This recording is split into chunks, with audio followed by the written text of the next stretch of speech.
City Talks with Reuben Abati. Hello, good afternoon, and welcome to another exciting edition of your number one talk show, City Talks with Reuben Abati, on your number one lifestyle station, City 1051 FM. On this show, we talk about stories of political and human interest that affect us as citizens of Nigeria and that affect us also as members of a global human community. Today, we'll be discussing population and sustainable development. And to guide us through this, we have a very special guest. And indeed, it is a great pleasure that I welcome to this program an economist and Chief Executive Officer of CFG Advisory, Tilewa Adebajo.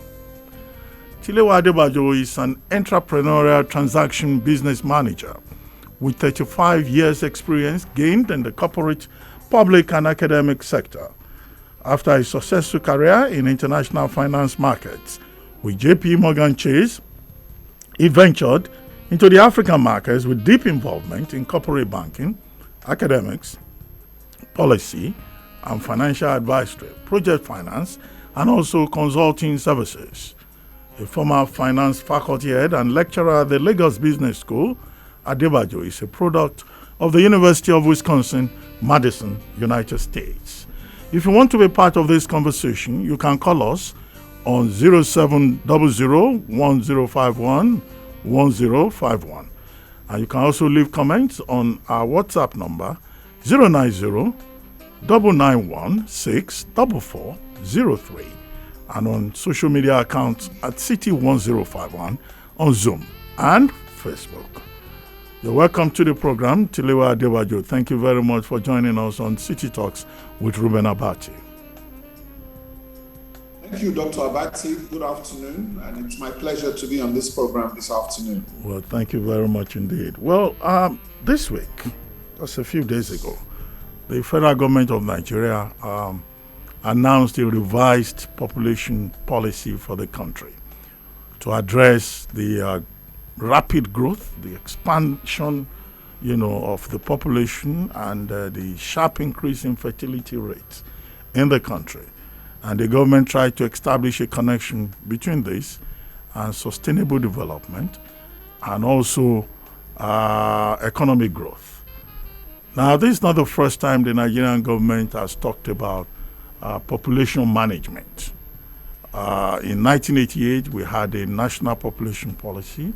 In 2004, that population policy was revised. What is the necessity for this another revision? And what is the guarantee that it will work this time when it didn't work on two previous occasions? Well, thank you very much, Reuben, for that introduction. And I think this is a very important topic because your population can either be an asset or a liability. When your population is an asset, which with most countries, you have a situation where the population, and which is made up of households, is very much involved in consumption. And with consumption, you increase what we call aggregate demand. So if you have a viable population that has purchasing power, then they are going to require so many things. Industry is going to thrive, the economy is going to thrive, and the population itself, with its spending power, can drive economic growth and prosperity, which is the model you see in most Western countries. And that is why you see when they're in a recession, they always try to get their households or their consumers to go out to spend to be able to boost the economy. Unfortunately for us, the Nigerian population has become a liability, and in the sense that our population is growing faster than our GDP. So throughout the era of this administration, over the last 6-7 years, we find out that the economy has been in recession twice, and even when the economy has been growing, it has not grown faster than the population rate of 3.5%. Consequently, we have thrown over 100 million Nigerians into poverty, and Nigeria is now the poverty capital of the world. So our population clearly now has become a liability, And given the pressure that the government has in terms of fiscal responsibility, the government is spending 90% of their revenues to service debt. 56% of government spending is from borrowing, and our debt profile has become clearly unsustainable. So it is clear now that you have to begin to take a look at your population and begin to see how you can reduce that, because even key economic indicators are always on a per capita basis. So if you take a look at indicators like GDP per capita, Nigeria has a GDP of 400 billion, the largest in Africa. But if you take a look at the GDP per capita, we're not even in the top 10 in Africa, because at the end of the day, by the time you take our population and divide it by our GDP, our per capita ratios are quite poor. So clearly, I think it's now something that the government is focusing on, and I think it is about time. So that is the background of why population is very important from an economic perspective. Okay. Nigeria is said to be the most populous country in Africa and the seventh globally. And, research indications point out that by the year 2030, 2050, our population would probably have doubled, with implications for, the economy and other development indices. But we say we want to reduce population. Isn't it a paradox that we don't even know how many we are? So what exactly are we reducing?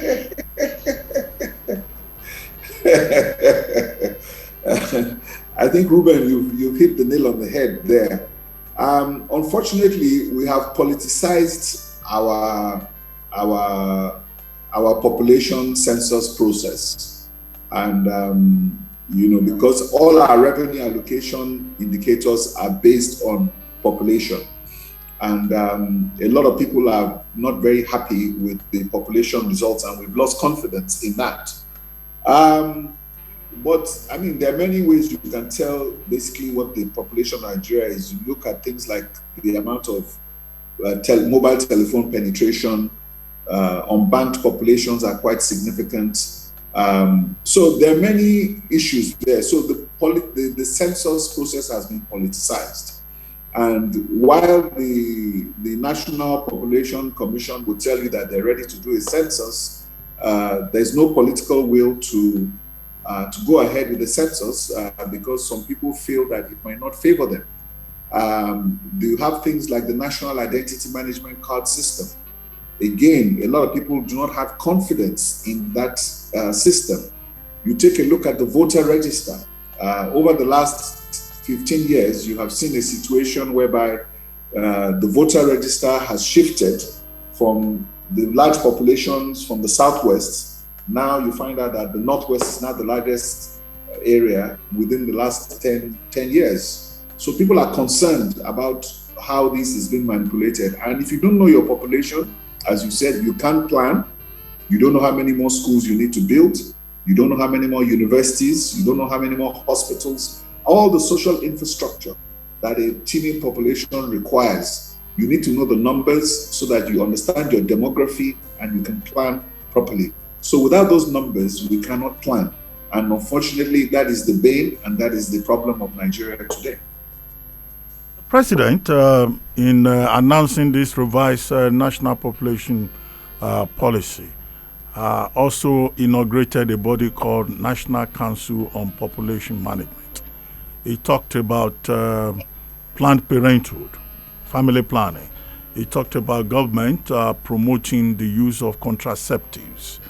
Now, these measures, how far-reaching do you think they're likely to be in a country where previously, we all recall, that family planning became a major issue in some parts of the country?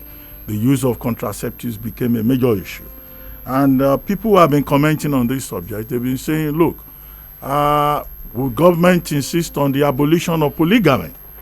Because if the objective is to have just about 4 children per family, well, in many polygamous homes, some people have as many as 30, 40 children. And then, of course, in some parts of the country, the minimum age of marriage for females It's even below the age of 18, below the age of consent. How do you address that? And then, of course, there are so many issues. What measures do you think government can adopt to ensure the buy-in of the people into this proposal this time around? Okay, like I said, orientation is very important, and also incentives. And at the end of the day, it's also important to understand that with education and enlightenment, a lot of people begin to see what is happening. And I think there's very interesting studies around that shows that the less children you have in the system, the higher your rates of deposits in your financial system and funds available for investments. So there's an economic impact. But in saying this, I think we should take a look at two models. Take a look at China and take a look at India. Those are two of the most populous countries in the world. And you see how China went about a very drastic one-child policy. It was drastic, it was draconian, but it has yielded results. And China today is an economic power.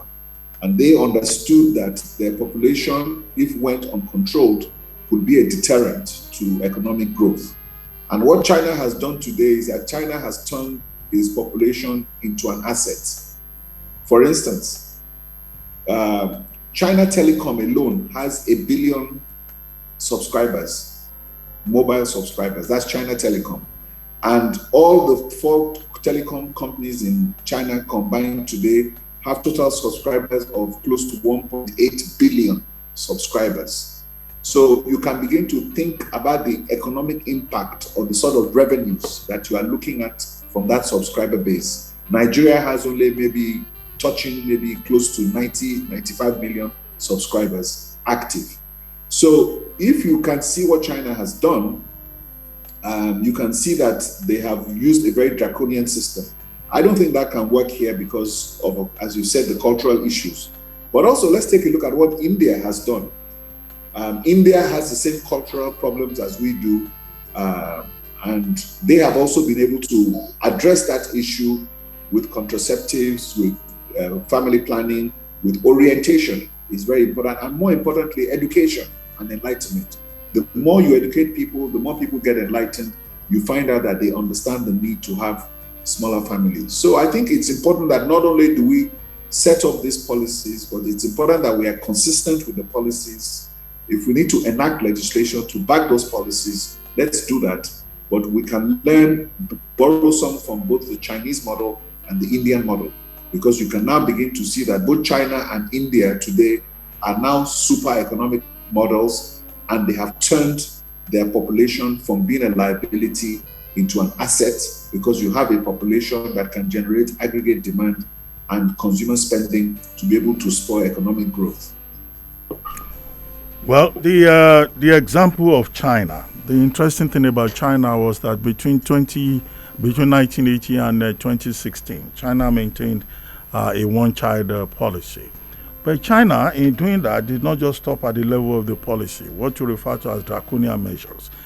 This included very strict penalties, including forced abortions, including the sterilization of women, including the refusal to register, any child that exceeded the number. So in India also, in their bill, the population control bill of 2019, when Parliament discussed it, there were things like not allowing people who violate that particular law, piece of legislation, from voting, and prevented them also from having access to government jobs. Why do you think such measures cannot work here in Nigeria? To which, if you have more than 4 children beyond the policy, then is it possible to say, well, such women should be sterilized, or that people should not have access to government jobs, or women who have more than 4 children, should be made to abort the child? Will you recommend such measures for Nigeria? Well, like I said, you understand that these are extreme measures that can be controversial sometimes. But at the end of the day, you need to you need to try enlighten. If you have people who don't have that enlightenment and don't have the level of education, then sometimes you need to take these sort of drastic measures. The Western countries are suffering from underpopulation, if you can see what I'm saying. Places like Canada have very, very strong immigration policies to bring high-skilled, educated workers into their country to be able to supplement their population because it's on the decline. Countries like Japan are actually suffering decline in their population growth. So you can see they have gone through an extreme and they are now suffering a decline. But at least they've been able to manage it.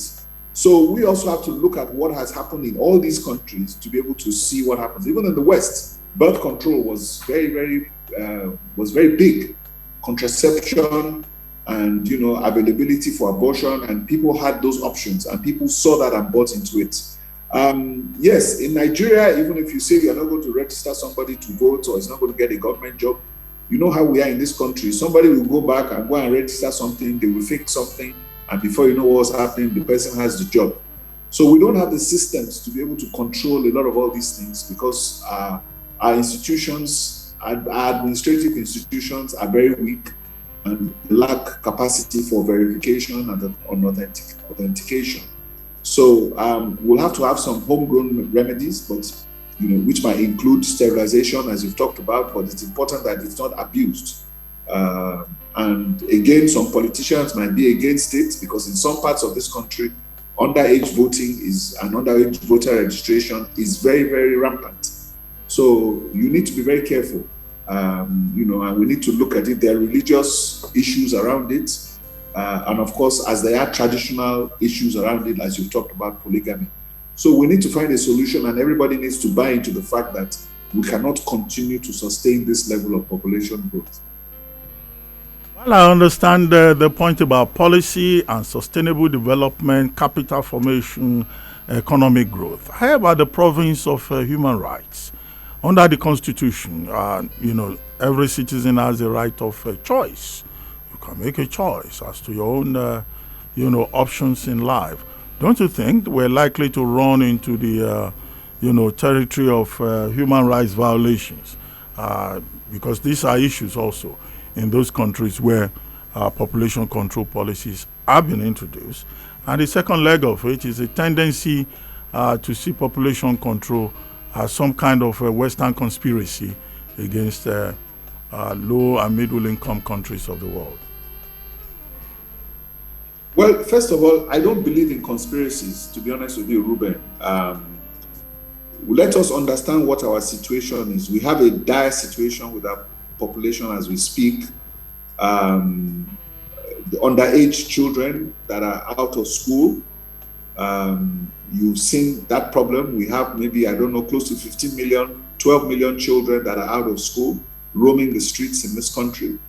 That's a significant social problem. We have 40% or 50% of our youth that are unemployed, and we do not have the capacity to provide.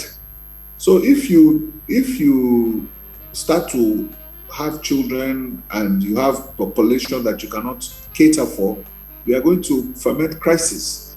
Either they begin to go into drug abuse, Yahoo, go into Boko Haram, join ISWAP, and begin to engage in other antisocial activities that will eventually cause the security situation in this country as we've seen it today. There is a direct correlation between the poverty levels in the parts of the country where you have banditry and terrorism, outright terrorism. So we cannot run away from that, and we also need to address it. So it's important that we remove this issue of Western conspiracy there, and we ourselves should be able to define what our solutions should be.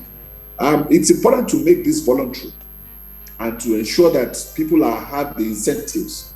If you have more than 3 children, then you understand that maybe the government is only going to take 2 of them in school. And if your third one, you have to go and put that one in a private school. Or you can only one of your children or 2 of them will register to be able to use the government hospital. Others, you have to use private hospital.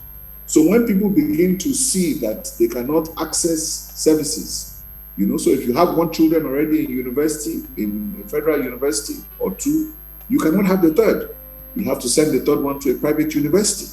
So once you have those sort of incentives, I think people begin to understand it. Once you enlighten people that the route to prosperity, if you want to have a car, if you want to be able to live a decent life, you'll be able to, reduce the amount of children that you have. Because most of the people that have more children that they cannot afford to keep are poor people. Poor people tend to have more children. And I think it's a question of orienting them as to what we do and trying to put an incentive in place. And like I said, there are very many models that have worked in the world. So that's why it's important that we look around what has been happened in China, what has happened in India, what has happened in Japan, in the West, and let us begin to develop something that is homegrown, that will be acceptable to our population, instead of talking about Western conspiracies, because your population, we can't sustain it. Our GDP is not growing as fast as our population growth. So we're in decline. We have 100 million people in poverty. And as you've said, the population might double in another 10, 15 years. So if we do not have that, then we'll have a crisis on our hands at that point in time if we continue to go at this rate. So we need to address it and take this quite seriously. Well, the revised national population policy is to be managed by the National Council on Population Management. That National Council is to be chaired by the President, with the Vice President as Vice Chairman, and then ministers in the various ministries as members. But don't you think that there is the problem of time? We're entering election season, and the Buhari administration is introducing this revised population policy as it prepares to wind down.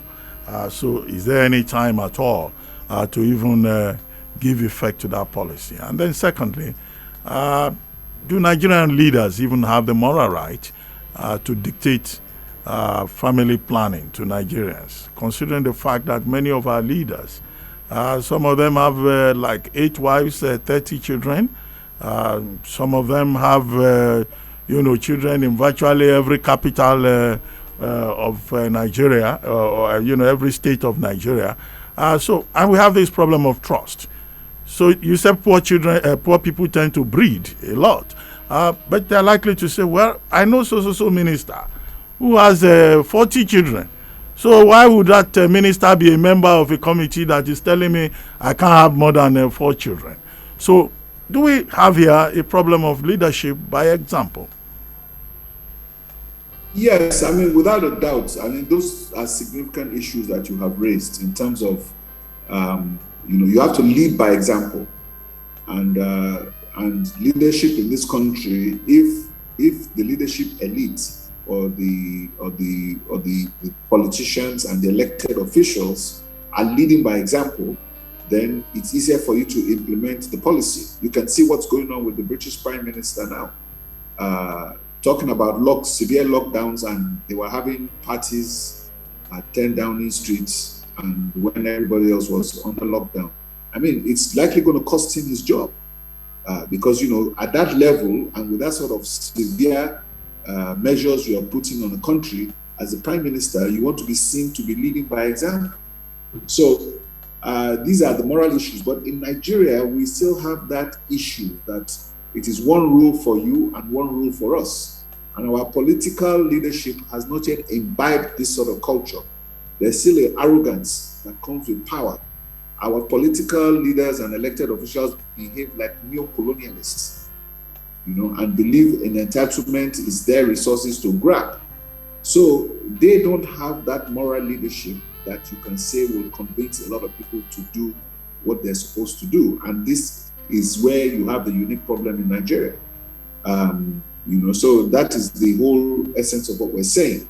And that is a big problem of implementation in Nigeria, because the moral leadership is not there. Then to go back to the question of the president and the time, yes, without a doubt, it's a little too late. But like we've said, it's important that you bring this issue up, because if you try to do a census now in Nigeria, everybody is going to scream bloody murder, because they feel that you're going to use the election result, the census results to try to influence the elections next year. So the issue of census I think before an election, it's very volatile mix, and it cannot happen. But yes, the issues, they've recognized those issues, they've brought it up. So it's now a game where we talk about policy flip-flops, consistency in government. I've always believed that government is a continuum. But unfortunately, in Nigeria, we personalize government. Buhari government, Jonathan this one, Obasanjo that one, Yaradua that one, Babangida this. It's a problem in Nigeria. We're not interested in that. We're interested in consistent policies that can move Nigeria forward. So irrespective of who the president is, you need to maintain roads, you need to maintain infrastructure, and you need to build on it. So I keep telling people, Jonathan did a rail line from Kaduna to Abuja, fine. Okay, Buhari's government has come in, they've done from Lagos to Ibadan, then fine. The next person, what is the next? There should be a plan to make sure that all these regional issues are done. So who's going to do the line from Port Harcourt to Makurdi?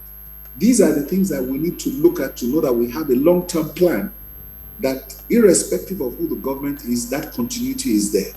So now they brought this issue up on population control. The next administration can come in and it might not be a priority for them. So therein lies the problem. That is why it's important also that these policies should be backed up with legislation. As you talked about what they did in India, which you talked about the population bill of India in 2019.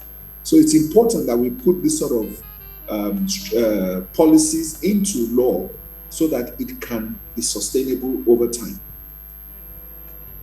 Well, given all of this, we both agree that yes, the principle is okay, but there are practical difficulties implementing a population policy in Nigeria. Are you still optimistic that at any time at all, whether in the life of this administration or in any future administration, it will be possible to control population in Nigeria? Yes, it is possible to control population. It's about policy, political will, and that is what it's all about. It's about policies. It's possible to do many things. We're not the first country to do it. We're not reinventing the wheel, like I've said. We can take examples from China, from India, from Japan, from the United States, from countries in Europe, to see what they've done. Even Canada, that now also has a problem of they don't have enough people, and how they manage bringing in people into their country to be able to maintain the levels of their population. So they have planning, and they understand that, look, we have a shortfall considering the resources we have in this country. So look at what's happening in Britain. After Brexit, they realized they have a shortfall in medical personnel. All of a sudden, Nigerians have now been welcomed into England that have skills in the healthcare services because there's a shortfall there. So it's not only important that we plan, but I think we understand that we move ourselves from these Western conspiracy issues and we begin to focus on the reality of our environment. These numbers are real. When we talk about GDP, we talk about economic analysis, sometimes they ask you, what are you talking about? It's about reality. You cannot be spending more than you earn. If you are earning 10,000 naira and you are supposed to cope with something of 20,000 naira, you're going to have a shortfall. And it is the reality of our low GDP growth and low economic growth is dawning on us now with 100 million Nigerians in poverty. It's a very simple economic analysis.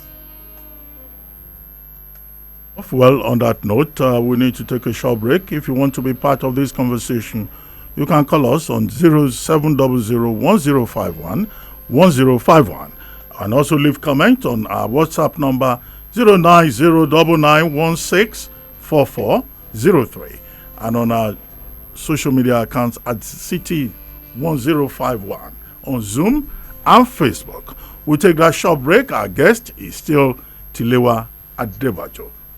We'll be right back. City Talks with Reuben Abati.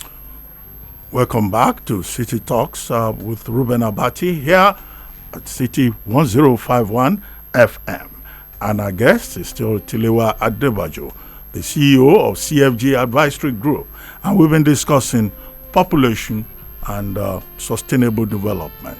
And how would Nigeria control this rapidly growing population, whereas, we don't have the infrastructure, we don't seem to have, the facilities, and population is growing at a much faster rate than GDP, and of course with implications for how Nigeria manages that population. If you want to be part of this conversation, please, you can call us on 0700-1051-1051 or on WhatsApp 09099164403, and we can also be reached at City 1051 on Zoom and Facebook. Looks like we have a first caller on the line. Please, your name, your location, and then your comment or question for our guest. Yeah, AB from Songo. Yes, good afternoon. I know that name. My take on this afternoon is, I remember in those days when far back cities and the population, when we have a population growth then, it was to have advantage. But now that the situation is like this, I think it calls for persuasion, not laws. Because if you put laws, even in the Christian sector, you now begin to tell them, we have a good health sector. And now you are telling the guests there telling us that we only send you to private university. Are they not going to pay for the private university? Is it free?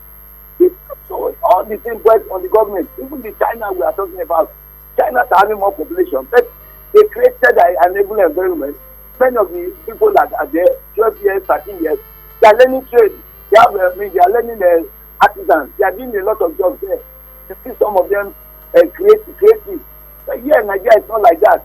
So I think the government needs persuasion, not laws. They put laws in place. How many people will obey it? Because they themselves are having more children than even the ones we are talking about today. I mean, the low income group. They need to do something about that. It's persuasion. That's my solution. Thank you. Okay. Tilewa Adebajo, do you want to respond to that? He thinks that persuasion is the only option that government can adopt, and not to make any law, because nobody will obey that law, since the government is not even doing anything or enough for the people. No, like I said earlier, I think he's quite right. Those things will be difficult to enforce, because even a lot of laws we have we can't enforce. But one of the things I was just thinking while he was giving that this thing is that, yes, talk about the universities. How many, with the level of youth we have now, we know that there is a number of universities that we have, and they are inadequate. So basically, we can't get enough people into universities, and I think the point is made is the fact that the outflow of that, what sort of technical training are we giving them, either as technology, coding, in the digital space, to be able to give these people, even working artisans, being, mechanics, aeronautical mechanics. There are many things, electrical mechanics, that you can learn to be able to earn a good living. And I think what is also important, like I said, is take a look at the airport in Lagos. That airport was opened when I was in secondary school. Today, you can see it's grossly inadequate. And that is the sort of thing we are doing to Nigeria and ourselves. And the City Airport is a big mess. It shows you that we are not planning and we're not expanding. We have another caller on the line. Please, your name, your location, and please keep it brief. Hello? Okay, looks like we lost that particular caller. Hello? Well, while we're waiting for another caller, I wanted to bring up this issue. In Nigeria, ethnicity is a very sensitive subject. Okay. Hello? Hello? Yes. Okay. Your name, your location. Good afternoon. Good afternoon. Who is on the line? Yeah. Moses from the Colors. Okay. And I get to know as well. Look, there is a realm of idealism and realism. It will never, I saw that never, a capital NEDAR in Nigeria in 1,000 years. Places where thought politics ever work. Mostly the demography determined a lot. Majorly they were homogeneous societies. At least, if not entirely, but largely homogeneous. Nigeria is too heterogeneous. Lots of women will be ready to it. In Nigeria, it's almost like a 50-50 between Christian and Muslims. And we have diverse views when it comes to bearing of children. That's one. Two autism. Anything that has to do with population control is always same with Muslims. Great one. I remember when Hitler tried to introduce eugenics lobotomy during his reign. It was seen as though he wanted to clear one race, to make one race exist because he said they were superior. And on. He made something like that. You read the point. You know what is the point? Morally, many of them are not sick at all. A man that has 8 wives, 30 children, will not tell me not to have 4 children. Or legally, are these are the policymakers that will make it laws? They will never sign to it. At best, we can discuss it here. But will it ever happen in the country? I doubt it in 1,000 years. As I said, China, India, the Chinese examples where this trade works, they are largely, if not entirely, homogeneous. Ours is too diverse. There will be so many millions of evidence. In fact, if they introduce that they do, it will not pass the first reading. So we can as well discuss it, but it will never happen in Nigeria. Thank you. Well, Tilewa, you heard him. He says Nigeria is too heterogeneous for any such policy about population control to work. Do you agree with him? Because I don't think that India, for example, is homogeneous, nor is China itself homogeneous. But he asked you the question. Over to you. Well, yes, I think, again, what you talk about is the ethnic factor in Nigeria and the suspicious nature of our society, that this might be a conspiracy of a ruling group or a non-ruling group to suppress one population over the other one. And we have so much suspicious that, okay, maybe they want to increase their own population so they can get an advantage in the ballot box. These are the suspicious, and these are the challenges we have in Nigeria. So until you remove all these suspicions, until you remove all these issues around trust, ethnicity out of the equation and focus on the real economic objective, it's going to be difficult. And that is the key challenge in Nigeria. So I agree with the caller 100% in this area. He has a point. It's going to be very difficult to implement, except you have somebody who has the political will and the sense of purpose to be able to explain to people that this outcome is positive for the whole of Nigeria as a whole. Yeah, looks like we have another caller on the line. Hello, good afternoon. Thank you for joining us. Yeah, good afternoon, Dr. Reuben Abati. Good afternoon, sir. Yes, good afternoon. I'm good. I'm fine. Yeah, good afternoon. I like to get you broad. You know, he's not trying to be politically correct. He's just putting it very bluntly, and that is it. You know, a lot of professors in the government, or whether present or past, but they will never see this reality because of what they are gaining from the government. And the whole idea of government in Nigeria term is just to enrich yourself, plan less about the future, and throw the future generation into a serious time bomb like we have already had. Well, I'm not going to discuss whether it is possible or not possible, because first of all, before you can talk about possibility or not, you know that Nigeria is not one country. Nigeria is not a united country, and we need to address that issue. You remember when you brought a consultant, a woman, she speaks about Delta and whatever, I forgot her name now. And I raised that question that day, that are you going to have population census where people can just stroll in from Niger Republic, from Mauritania easily, and nobody's going to check them. So all of these things we all know. But my own question is this: with our precarious state, like the finance minister said, the last time he was doing an analysis on the budget, I'm saying it because of our guest, so that he can shed more light. You know that we talk about 34% of our anticipated revenue to go into debt. That is debt revenue ratio. The revenue might not even be the actual now, but the anticipated one. Meaning that with the volatility of the oil, whatever, Nigeria can have less, which means that we will not be paying more. Already we are paying 90 naira out of 100 naira revenue at debt.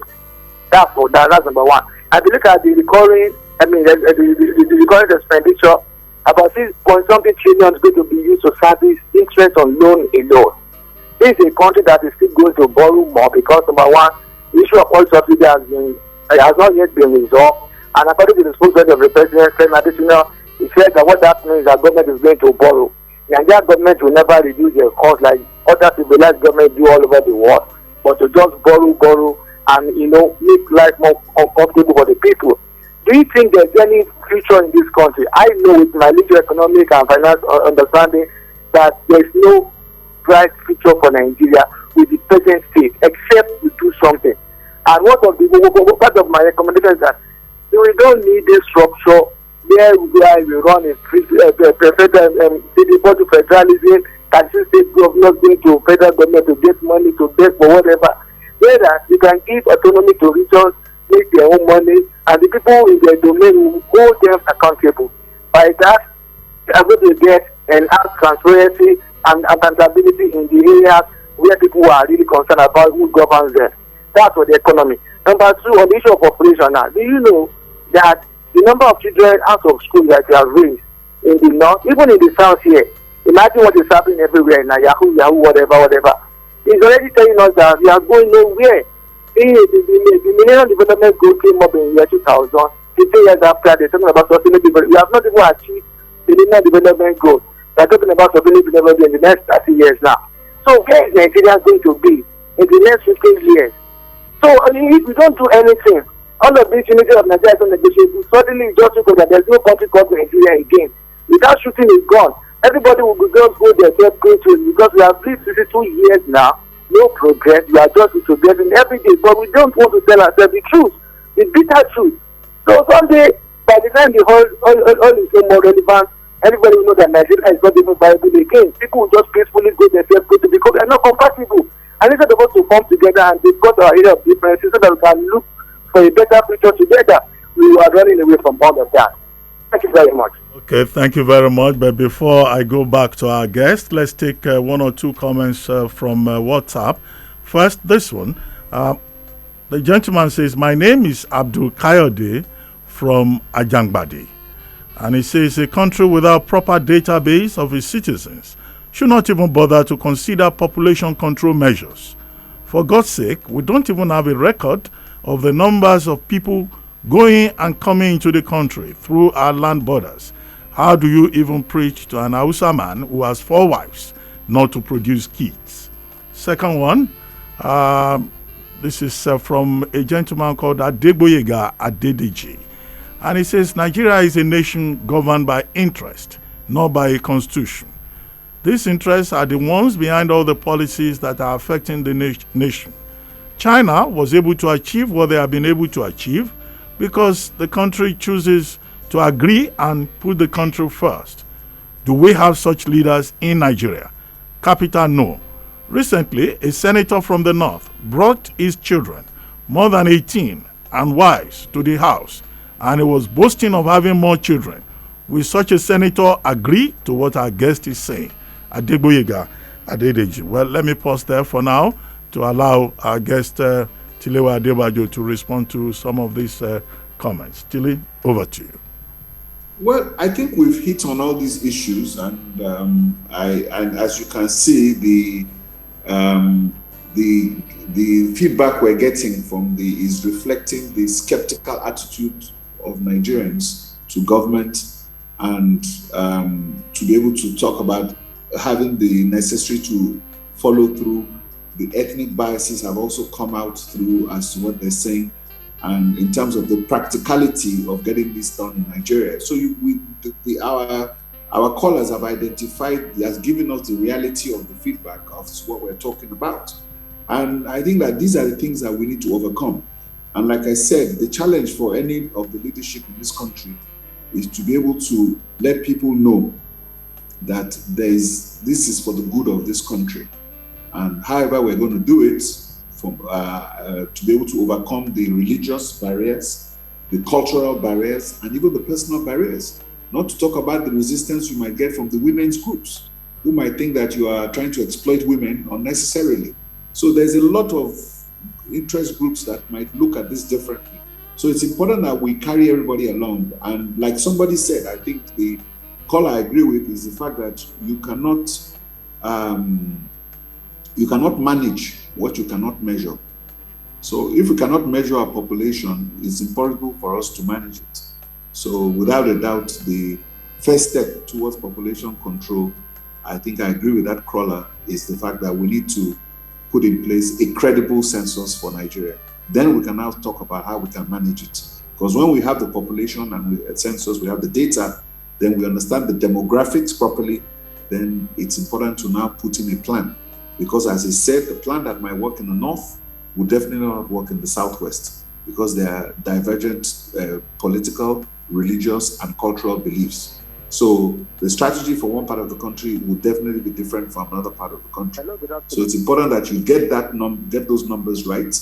And like you said, what you cannot measure, you cannot manage. Looks like we have another caller on the line. Okay, please, your name, your location, and then Good please afternoon, go. Dr. Reuben. Good afternoon. Comrade Ogbanago Mohammed Ibrahim calling from Yokoba, Agege. Good afternoon, our guest. Yes, he's hearing you. Please go ahead. The Nigeria government or Nigeria will lack that capacity or moral right to do anything about our population. And one thing is this: in a country where just one person will be taking 100, 50, 20, 10 million naira from the government offer in the name of a government appointee or an elective officer, and you will now come and tell me you want to control a population, how I should give birth to my children, that you are not feeding them. It's moral. For you to control such, to bring that population control, then you should be able to give back to the society, protect your citizens, protect the lives and property of your citizens, create job, a whole lot of job opportunity. What is our population in Nigeria?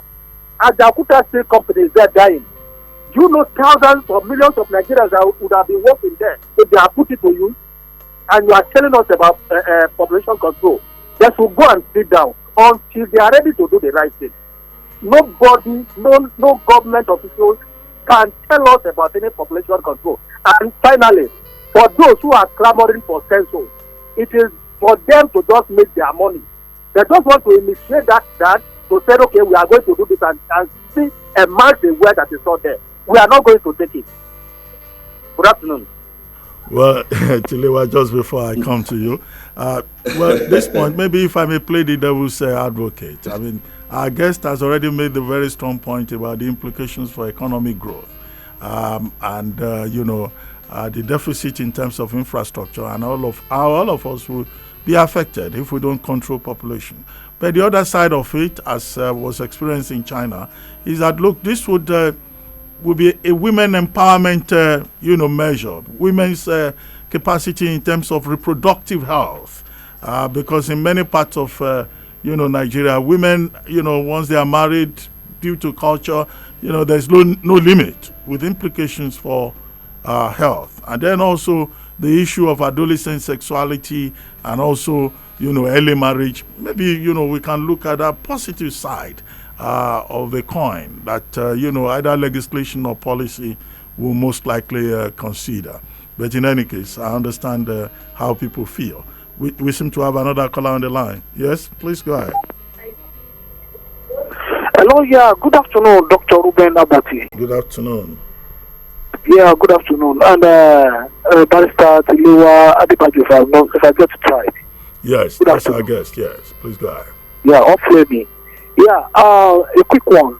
See, this country is, let me just say, a country, Nigeria, is of a different religion and different ethnicity and different interest.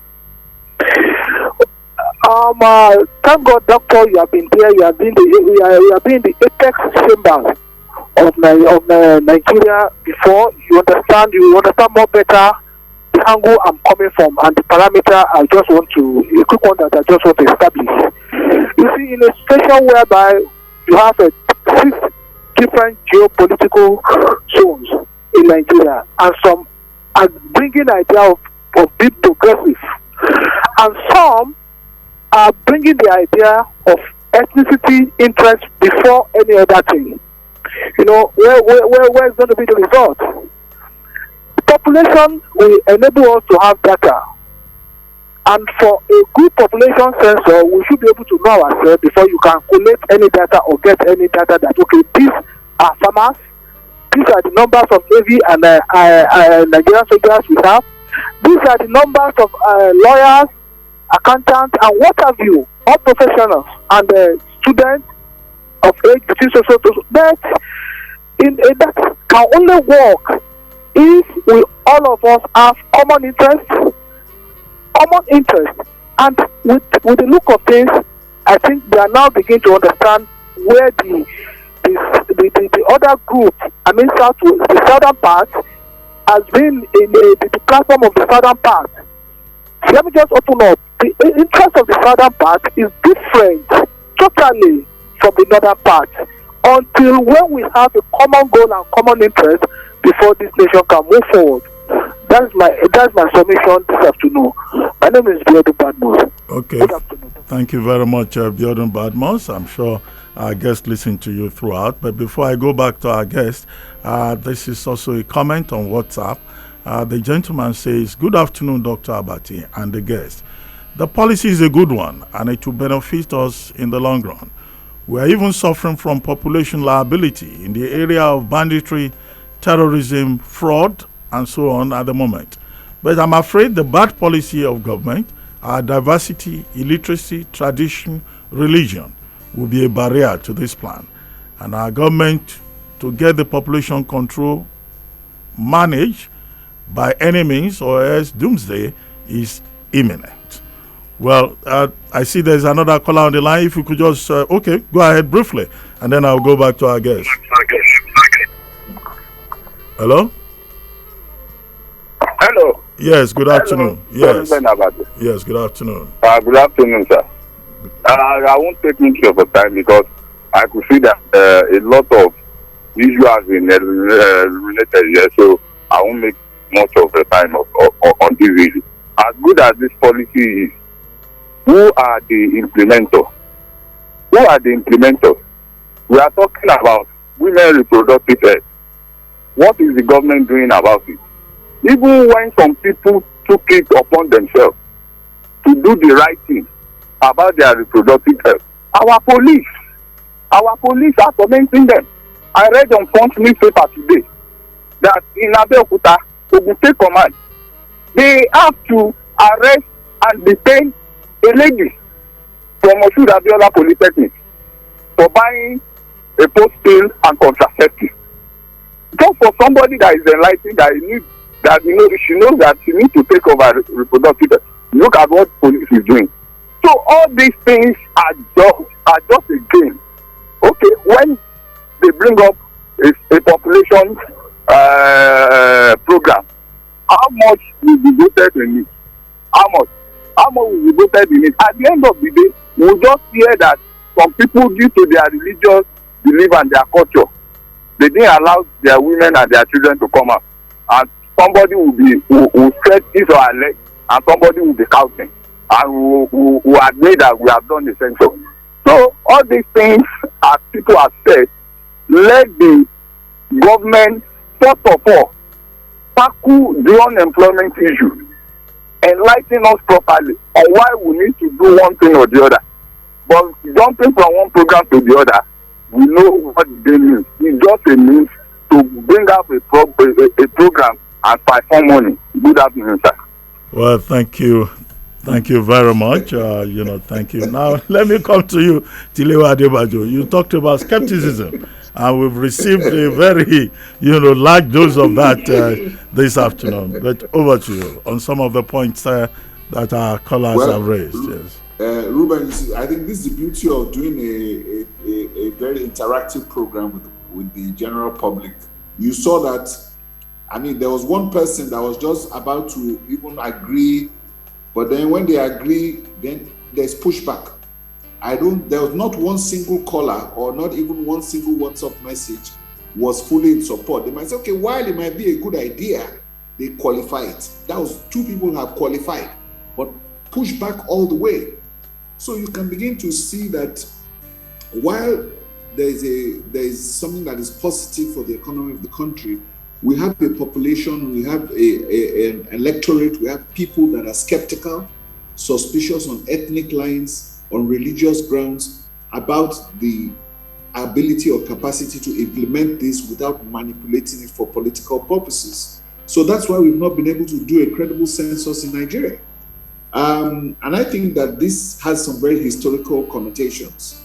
And when some people are saying that there are more people in one part of the country than another, and so consequently, even to the way the seats are allocated currently in the House of Assembly, a lot of people are not happy with it. So if you start population, you're going to go into issues of restructuring. So the discussion goes very quickly onto politics, not economics. And from politics, it goes into women's health, women's reproductive health issues, and it becomes completely politicized. So while we have an issue, I think that it's good that we've heard the feedback. Most people have pushed back on this.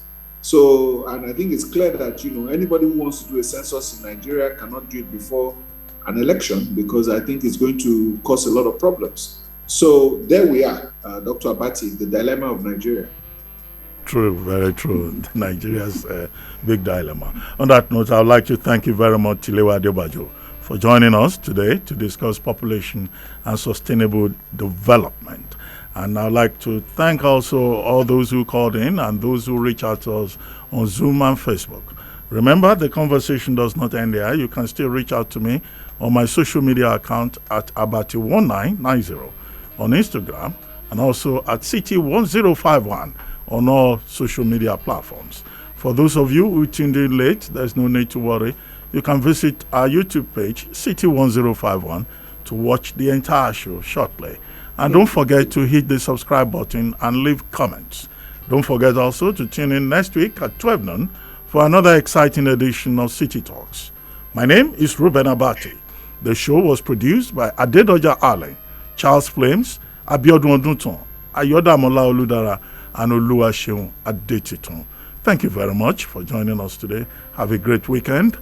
We'll see you again next week. Thank you. City Talks with Reuben Abati.